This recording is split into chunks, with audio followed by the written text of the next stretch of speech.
Hello and welcome back to Rage Gaming and more Path of Exile 2 talk. We're less than a week away from the launch of Early Access, and with that, many will be trying PoE anything for the first time, let alone PoE 2 specifically. It can be pretty intimidating to look up the original game and find this insane 10 plus year long log of extremely in-depth or league even specific information. Maybe you just wonder what this game is and why a lot of people like ourselves have started to talk about it a lot more recently, why it's become so popular, even now since we're about to go into an early access, not the full release or launch. I want to cover these things in the big picture info for the early access in a quick and easy to understand video. So let's begin briefly with the topic of PoE itself. This is an ARPG, which, covers a wide range of concepts. The very name is action role-playing game, and that means a lot of different stuff. This kind, though, is one that you generally see from a high-up isometric camera angle. It's fast-paced real-time combat with progressing power through items and builds that you gather. The challenge ramps up with you, and you meet that difficulty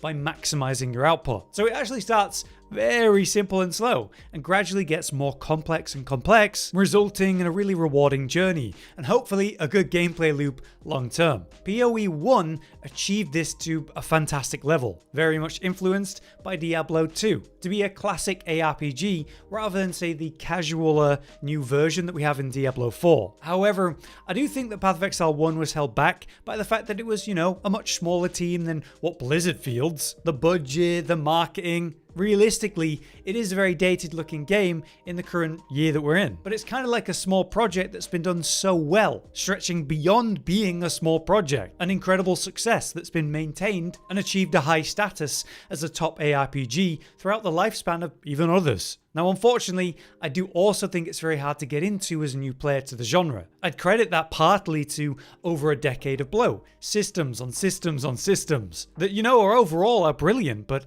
it takes a lot to get in your head. I played the game for the first time over a year ago now, and if I wasn't sharing that journey here on the channel and getting help from friends alongside viewers, I wouldn't have had nearly so smooth a time. I was given relevant, suitable advice from many voices, and without that, it would have been very different. So I think as a true new player just on your own, it's a lot to take in. But it's an ARPG made by people who love the genre and wanted to create something that holds true to its roots. It's successful, but quite hard for a true new player to get into these days. That's where PoE 2 comes in. It aims not to be easier, but more of a sequel that's significantly more intuitive and approachable by comparison. Not necessarily weighed down by many years of bloat, but is as smooth and connected as it can be from the start. After the success of the original, the team has grown massively. Their understanding of what works and maybe what doesn't, after say a decade of experience, they're kind of ready for a fresh start like this. Mass appeal is easier too, since say the visuals, they're leaps beyond the first game, and they're also coming at it with an important perspective. New players need to have an easier time getting into it, but on the other hand, the depth and long-term enjoyment for say a classic PoE 1 player, that needs to remain. So on paper, it's the right approach with the right reasoning behind it, with now the budget and the ability to certainly do it. So it has extreme potential, and there's a lot of hope around it because of that. The ARPG space has been quite stagnant for quite some time. There's no denying that Diablo 4 is a big success for Blizzard, and it is the current biggest ARPG. Even if you don't like that game, even if the game certainly has big problems, it definitely sold well and its player base is definitely the biggest, even if it's not the best in many aspects. But Diablo 4 comes at the genre from a very casual, limited approach that it's been building on, and I definitely enjoy that approach. It's a game we've covered a lot here on the channel from its initial betas. There's absolutely a big space in the genre for a game like that, but it doesn't hit for everyone in the end. And let's not give it too much credit, it wasn't remotely finished when it released. We've basically been in an ongoing beta test for its entire existence. So while I do stand by the fact that Diablo 4 has never been a better game in its current version in Season 6 after that DLC launch, and it's certainly a successful game as it stands, there's also a lot of space in the genre for what people consider a real ARPG, a classic ARPG, just, updated and new. Kind of like how MMOs are in a dire spot right now. There just hasn't been anything that competes with the current MMO titans for so long because it's such an expensive and expansive type of game to make. I think it's fair to say that if anyone could challenge the current top title of Diablo 4, it's going to be Path of Exile 2. That's what I'm trying to say. There's a lot of excitement from players who couldn't get into PoE 1 due to this or that reason. A lot of excitement from long-term PoE 1 players who want something like a fresh take on their game. And now we're getting early access. Now we're about to be able to play. People aren't waiting for the full release. This early access is going to be damn near the real thing, close enough to enjoy it at its full right now. So I want to cover what that means, what's going to be generally in the early access very briefly in a moment. But before I do that, I wanted to talk about an important topic that's relevant right now: gatekeeping, and why you shouldn't really worry about anyone that tries to do that to you or anyone else. And obviously, why we're covering the game, since that's apparently a big topic too. In short, I've never experienced gatekeeping like this before. When I played Path of Exile 1, it was a very warm and welcome experience. A massive wall of people that just wanted to help me get into the game and understand it, give it a fair crack. My experience, now I'm talking about Path of Exile 2, is radically different. So I just want to warn you about what to expect and not to worry about it. Gatekeeping's general definition is when someone tries to decide who does or doesn't have access or rights to a community or identity. Take a look at this pretty upvoted comment on a video I made recently discussing some information not generally put out there, like how we now know the next two classes are going to be huntress and druid in the early access, or maybe how druid will actually have 3 main forms since we've only been shown just the bear form. This person stated that since I must have less than 20 hours in PoE 1, any video I make about PoE 2 isn't worth considering. And I've seen a spree of comments like this that are nowhere near as upvoted, but this one was. And not just our videos. Big creators that have ramped up coverage recently, them talking about PoE 2 is no surprise. I've seen incredible gatekeeping even for them. To my disappointment, even creators that I liked, that, I would have liked to recommend, during my time with Last Epoch I became aware of, I've seen gatekeeping sentiments from them. I don't really understand it. It's only a good thing that PoE is getting a real shot mainstream-wise. It's good that there's going to be a lot of new people playing the game, and yeah, lots of creators trying it, making videos. It's been great to see people rally against this pretty strange response to the popularity the game's been seeing, especially from people who actually gave the videos we've made a chance before having some judgment on it. But unfortunately, I don't think it's going to stop when the game launches, and that's fine. We're going to play it, we'll make videos, and hopefully the game does well. Rage Gaming is literally a channel that we've been working on for over a decade ourselves. It's 3 people now who make videos about games they're interested in. That's myself, Aaron, there's Josh, there's Zach, and we're excited for PoE 2. We play ARPGs, we've been covering PoE 2 news on and off for some time, in fact. We've been to events to see the game early. I've made videos about my experience with PoE 1. We're just making more now we're about to get to play. But if we were completely brand new and had never played anything like this before, that'd be fine too. So on that note, we're going to aim to make videos that help new players to the genre, or PoE 2 in specific. We're going to play it a lot, discuss it a lot, and try and make stuff that's relevant. We hope that that will be useful to someone who's new, but also people who are used to the space or even played PoE 1. But if you want extremely in-depth content suited for old-time PoE players from the hardcore grinders with over 10k hours logged, you're in luck. There is a huge community of creators for ultra-specific content focuses out there. Whatever it is, there's going to be a lot of great content and creators for that in PoE 2. But we're going to go for our own journey with the game and make videos we think will be useful. If you yourself are new, I recommend you play it how you want. Whether you want to follow a build directly or you want to make one blindly yourself. Maybe it all goes wrong and you restart 10 times. Maybe you hardcore grind with looking up everything that you do. So just don't worry about any gatekeepers. It's just not worth the effort. It sucks we're seeing a lot of that right now, and I don't think there's a lot we can do about it. I'd understand the nasty reaction we've been getting if we were spreading lies or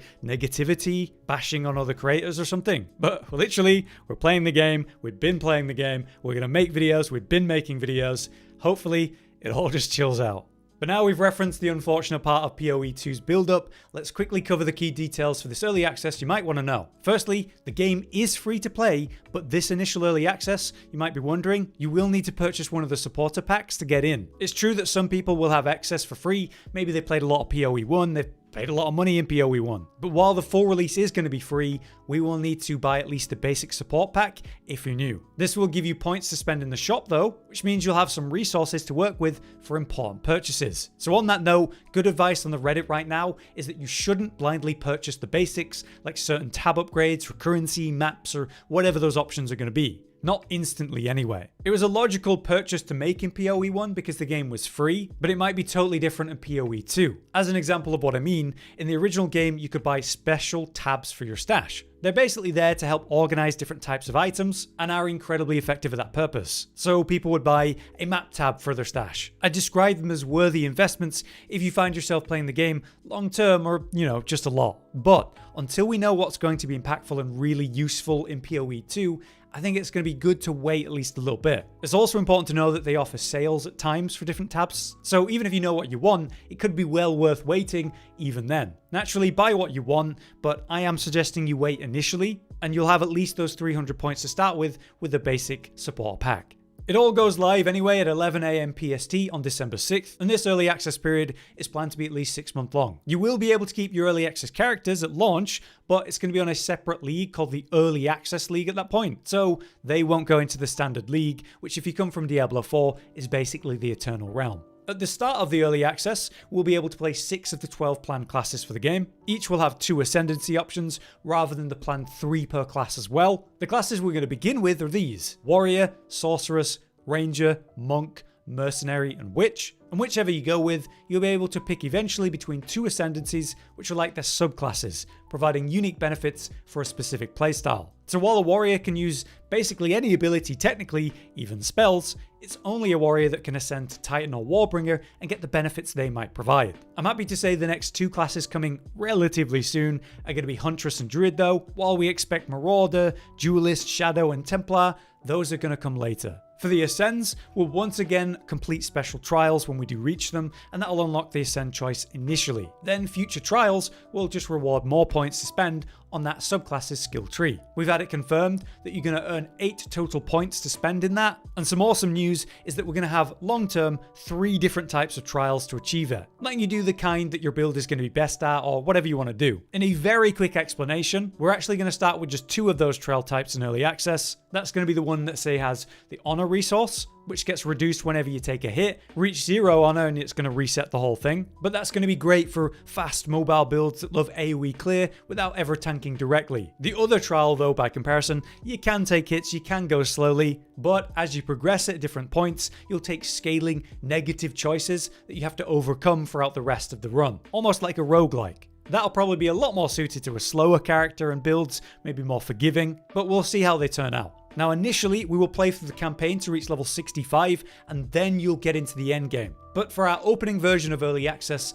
they worked more on the endgame at the cost of that campaign to give us more to enjoy long-term right away. This means you'll be playing through Acts 1, 2, and 3, and then you'll have to redo them again on a harder difficulty they've called Cruel. When that's finished, you should be around level 65 and then getting into the endgame. But at the full launch of the game, we will of course have Acts 4, 5, and 6, and then we'll just go through them and never have to redo any of the campaign to reach 65. On the topic of endgame, it features a lot already, centered around the Atlas. These are randomized maps with different encounters on them, biomes, enemies, bosses, and challenges. And within this, we'll have familiar systems from Path of Exile 1, concepts inspired by many leagues they've run in the original. It all leads to a variety of currency you can spend on different traders and rewards, and gameplay focuses for whatever it is you want to do.